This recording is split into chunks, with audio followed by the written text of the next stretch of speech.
What's up? What's up? What's up? You tuned in to another episode here at PayDay Boxing. We about to talk that shit. And in a minute, I'm about to take y'all to church. Actually, I'm going to really take y'all to church on this one. Really, for real. Now, before we go ahead and do that, y'all make sure y'all go ahead, like the video, subscribe to the channel, and definitely leave me some comments on this one because I need to know what y'all think here.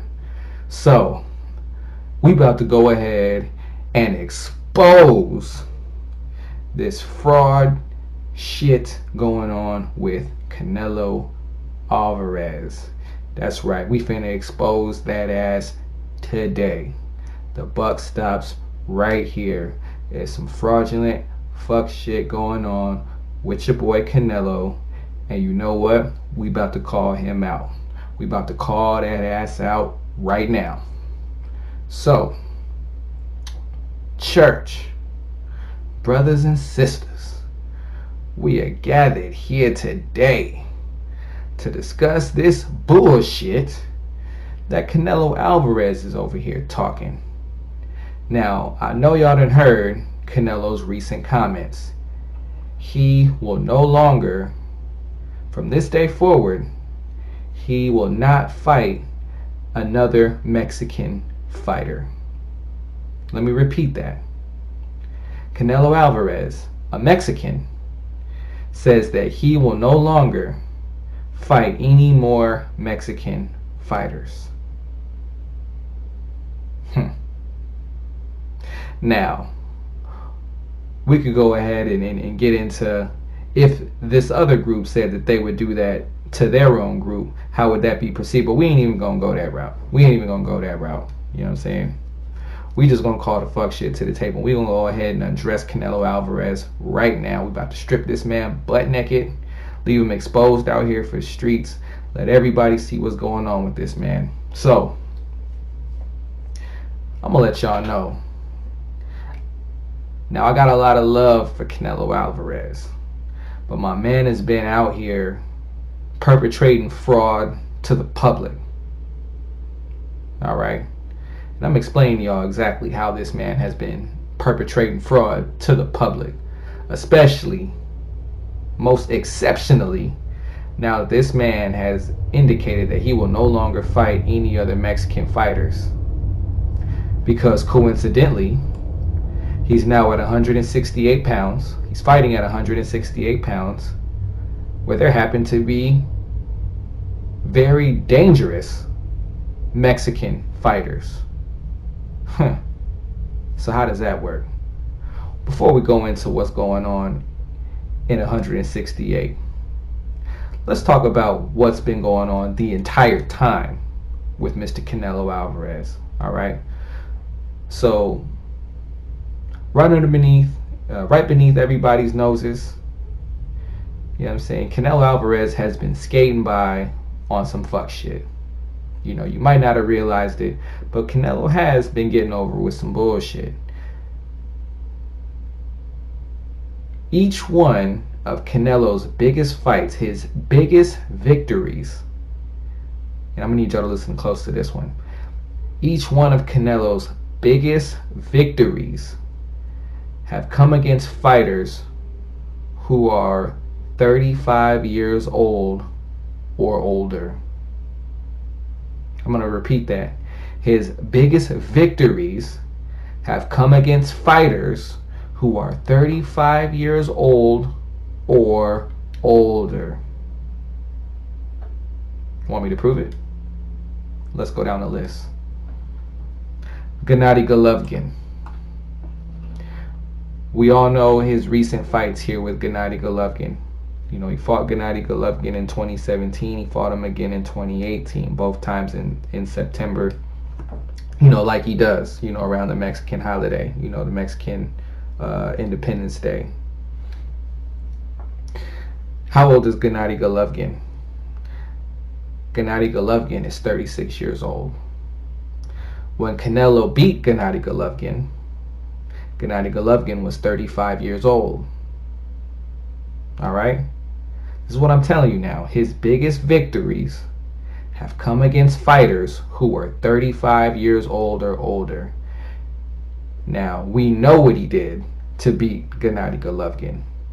We know that Canelo was fighting at middleweight much longer, for quite some time, before he got his ass in the ring with Gennady Golovkin. What did he do? We all know this. What did he do? You know, as soon as 154 got cracking, got hot, as soon as it started looking like there was some lions and some dogs in the division down there at 154, what Canelo do? He jumped his ass up to middleweight, but instead of going all the way up to 160, he created what the internet has now termed Canelo weight at 155.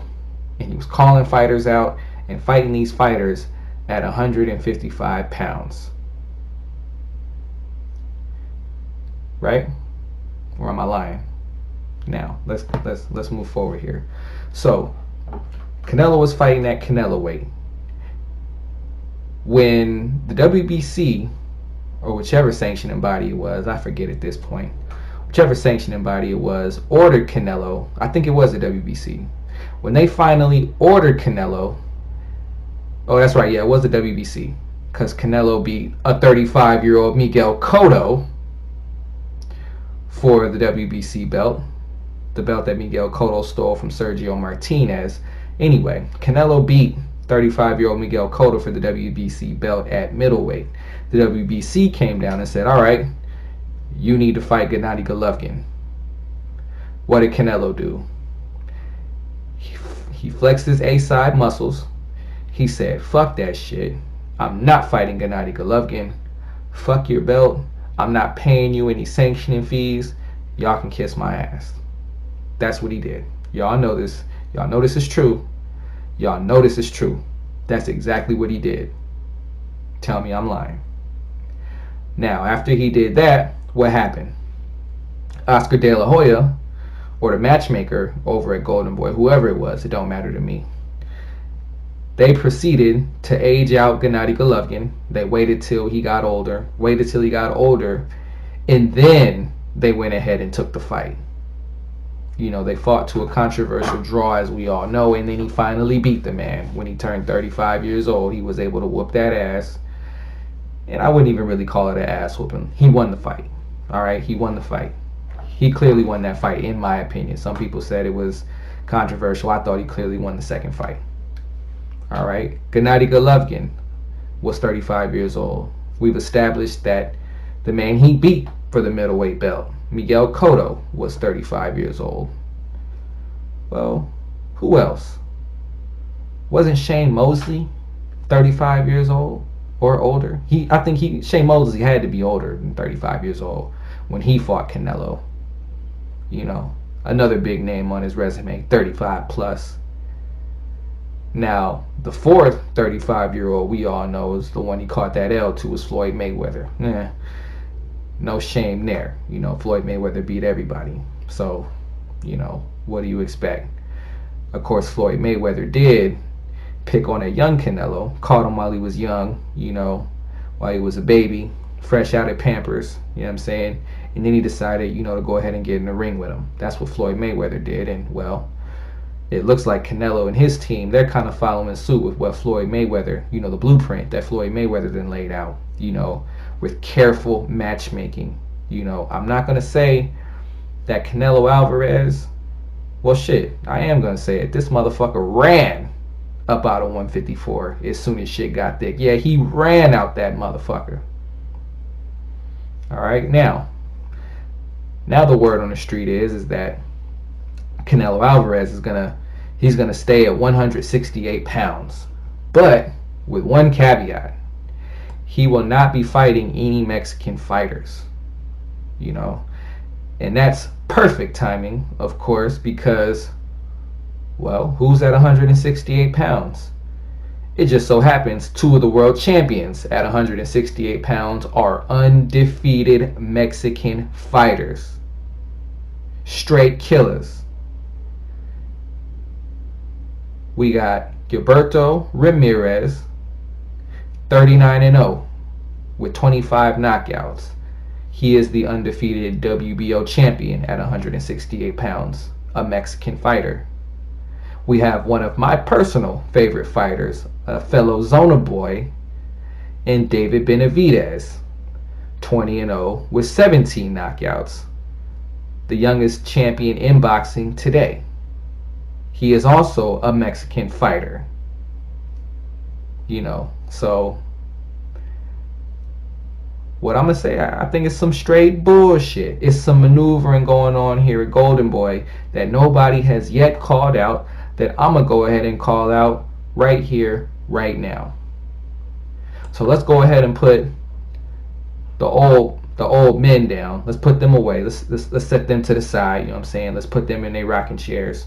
Let's go ahead and retire those guys because, well, a lot of those guys either are retired right now or getting ready to retire soon. Gennady Golovkin ain't got a lot more fights left in him. And let's analyze the rest of Canelo's resume here, just to drive home this point that I'm trying to make to y'all about this maneuvering that's going on here. All right, so we take out the 35-year-old men. Who do we have? So we had Rocky Fielding. We all know what the fuck happened there. Come on now. Let's not even play no games. Let's not even kid ourselves. We all knew what the hell was happening when we saw Rocky Fielding get in that ring. Either that man was paid to take a dive, or they intentionally made one of the most bogus matchups of the year with that bullshit fight. Let's continue. Julio Cesar Chavez, a Mexican fighter, coincidentally. A Mexican fighter, who Canelo fought on a huge pay-per-view. And maybe that's the reason he won't fight any of these other Mexican fighters. He can't make a whole bunch of money, and these guys are dangerous. So let me stay the hell away from them. I ain't gonna fuck with Gilberto Ramirez or David Benavidez. Let's just avoid those guys. But I can fight Julio Cesar Chavez, beat his punk ass, all up and down around the ring. You know what I'm saying, for 12 rounds. Motherfucking Julio Cesar Chavez over there looking like a punching bag with a head, some arms, and legs in the goddamn ring. Let's continue down the resume. Liam Smith, who the fuck is that? Amir Khan, a welterweight. We might as well call Amir Khan Glass Joe, because as soon as he got his ass in the ring with Canelo, what happened? That motherfucker shattered like glass. Shoot, and we didn't hear from Amir Khan for years after that. Let's continue. James Kirkland. I give Canelo his credit. He knocked the shit out of James Kirkland. Yes, he did. I give him his credit on that. But, let's not forget, Oscar De La Hoya with his slick ass negotiated that James Kirkland cannot have his head trainer and Wolf in the corner. What type of shit is that? You tell me. Where the fuck do they do that at? Where you negotiate a fight and say, I'll fight you, but you can't have your trainer. Again, maneuvering. There's some straight maneuvering going on with Canelo Alvarez's career, people. That's all I'm trying to point out here. Let's continue. Erislandy Lara. A very controversial decision. A very, very controversial decision. There's a lot of people out there who say that Canelo did not beat Erislandy Lara. Me personally, I thought Erislandy Lara outboxed Canelo. I thought he won the fight. Now, we could talk on and on about, Erislandy Lara not throwing a whole lot of punches, but at the end of the day, I thought he outlanded Canelo, and I thought Canelo had a hard time adjusting to the fight. I thought Erislandy controlled the entire fight, had Canelo following his ass around the ring trying to hit him. I thought Erislandy Lara won that fight. Now, I'm not going to say, the judges gave a split decision victory to Canelo Alvarez, but, we all know Oscar's been known to do some fuck shit with the judges too, as witnessed from the Floyd Mayweather fight. We all know Floyd Mayweather schooled the shit out of a young Canelo Alvarez, but what happened? Oh yeah, that's right, we had CJ Ross, who somehow, some way, on her scorecard decided that Canelo won the fight, when clearly that man was outboxed all 12 rounds. let's continue going down this man's resume. Alfredo Angulo. I wouldn't say he's anywhere near a world-class fighter or an elite fighter. He was popping at that time. Canelo handled his business. You know, that's a clear, decisive victory over actually, I don't even know how old Alfredo Angulo was, but let's just say he was still in his prime. So we'll give him that one. Now, of course, we know he lost to Floyd Mayweather before that. Prior to that, he fought Austin Trout. A lot of people also say that he did not beat Austin Trout. Me, I honestly thought the fight could have went either way. I wasn't keeping score of the fight, but I could have seen them calling that fight a draw. I could have seen it going either way. I didn't think Canelo decisively beat that man. Now, he did get the knockdown, made Austin Trout do the stanky leg. We all remember that, so we give him his credit. But at the end of the day, was it a clear-cut, decisive victory where he completely dominated the fight or outboxed this man or truly outclassed him to where it looked like there was no doubt? No, he didn't do that to Austin Trout. He did not do that. All right, let's continue. Before Austin Trout, there was Josecito Lopez, a welterweight. Before Josecito Lopez, Shane Mosley, a 35-year-old man. You know, you get no credit for that. You don't get credit for beating these guys who are on their way out the game. I'm sorry. I'm not giving you that credit. I'm sorry. We just not gonna do that. You know, we gotta expose the bullshit today. All right. Now, before Shane Mosley, you could say he was still in his building phase. He fought guys with the likes of Kermit Cintron, Alfonso Gomez, Ryan Rhodes, and of course the world beater Matthew Hatton. Dudes we ain't never heard of before.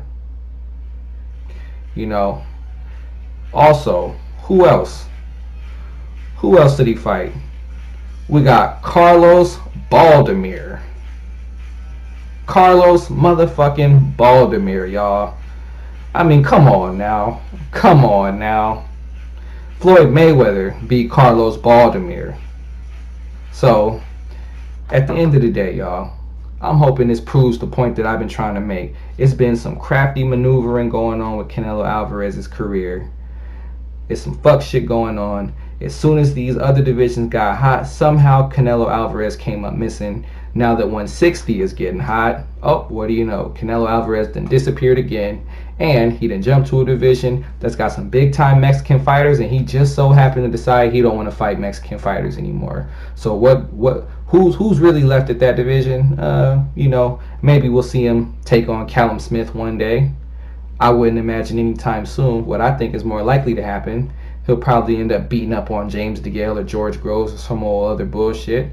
Or who knows? He might come up with some other catchweight fight bullshit nonsense, come up with a new Canelo weight at 163 or 164 or 165 or some other bullshit to duck these guys. So at the end of the day, that's what it is. We can't allow this fuckery to go on. Canelo has been maneuvering his career. It's been some shady shit going on with Golden Boy and Canelo, making sure they cash cow. Continues to be the cash cow, and that's what it is. So let the church say amen. I'm on my way out of here, y'all. Y'all make sure y'all like the video, subscribe to the channel. Peace out, and I'll catch y'all on the next one.